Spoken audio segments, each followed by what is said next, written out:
Gary here again. Today is March 8th, 2018, and today's subject that I'm going to talk about is about school prayer in a public school. And here I'll put up my board.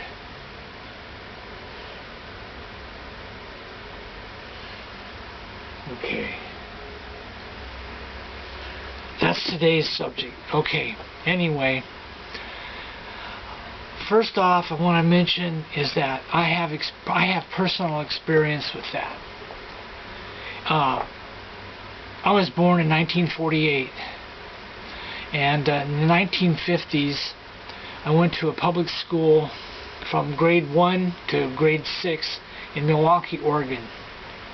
And during that time, for a while anyway, the school system experimented with prayer in the school.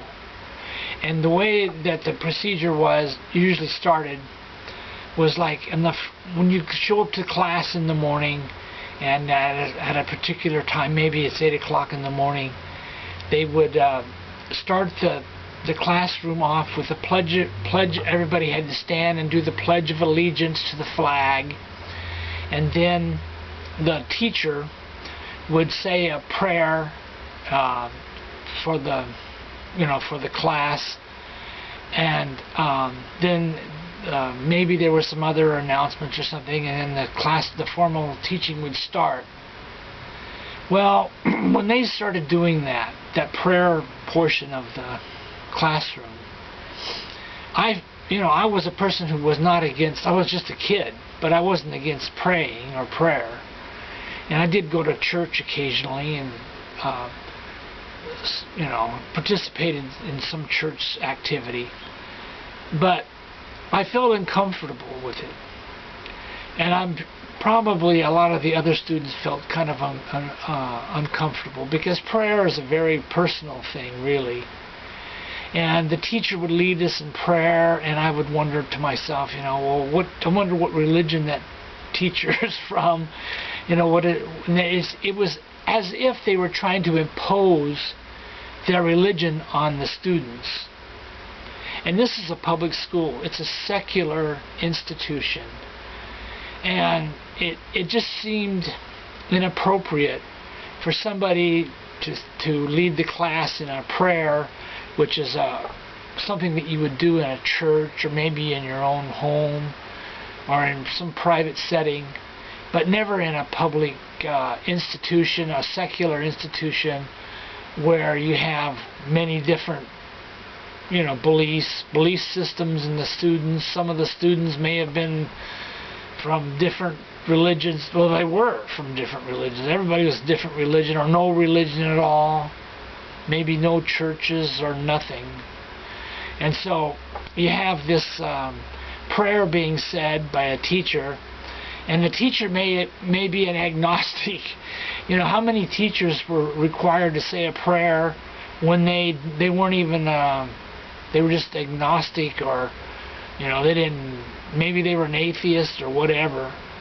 And so I think what happened is they discontinued prayer in the school, mostly because it was an awkward situation. It was inappropriate.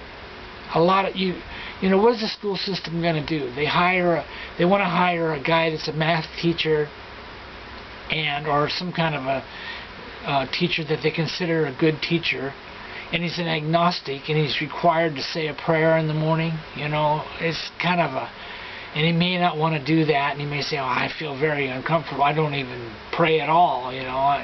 Personally, it's an awkward thing. It's a secular institution, and as such, it should be treated that way. But to impose for the Christian community, or so-called community, to impose their beliefs, their prayers, and all that on a secular institution, it didn't make sense. It didn't even make sense to me as a little kid. Didn't make sense at all. So you'll have a lot of people in the United States, or maybe even around the world, I don't know, who will say everything went downhill in the school system when they took prayer out of the school. And I don't think that's true at all. There's no truth to it whatsoever. The prayer was just kind of a small thing. It was no big influencing thing. It was just something that made probably most people feel uncomfortable. Because you don't know who's praying, what church they're a part of, or what. It's not the right context for a prayer. The right the people that want to pray and have it in their school system should start their own school, like a private school for a church school, which a lot of people do, and that's the place to pray.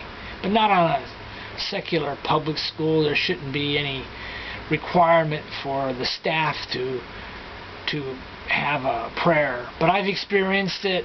I've seen it happen, but they didn't last for long, because I think people just felt too uncomfortable with it. There were some teachers who may have went to church and prayed in their personal life and prayed in church, and maybe they felt comfortable doing it, in the classroom at the start of the class in the morning. But for the most part, a lot of them, they probably didn't. A lot of the teachers, they didn't feel comfortable praying. They may not have even gone to church or anything. So the public school system, in my opinion, would benefit by teaching good secular principles. In other words, stealing is bad, being helpful is good, genuinely helpful, and there's a lot of secular truth, a lot of secular teachings and morals and stories that the teachers could teach their students comfortably. Like there's these different stories and stuff like that have moral objectives to them, but it doesn't mention God or anything. It just mentions things that that people had, that principles that have served people well throughout the years. Most people don't want a politician who steals money from the public funds. You don't have to be a religious person to figure that out. There's a lot of good secular principles that the school system should be teaching their students, not to cheat on tests, and there's I forget the name, but we were exposed as young kids to different stories and stuff like that were designed to teach you to have good principles and stuff like that were purely secular. They had nothing to do with religion, nothing to do with the Bible, but are good. They weren't in conflict with the Bible, but they were great principles to live by, whether you were religious or not. So but the school prayer thing it's really a non-issue, because in a secular public school, they should keep it secular and not worry about the religious aspect. The religious aspect is something that is a personal issue, and to try to impose it on everybody, it doesn't work.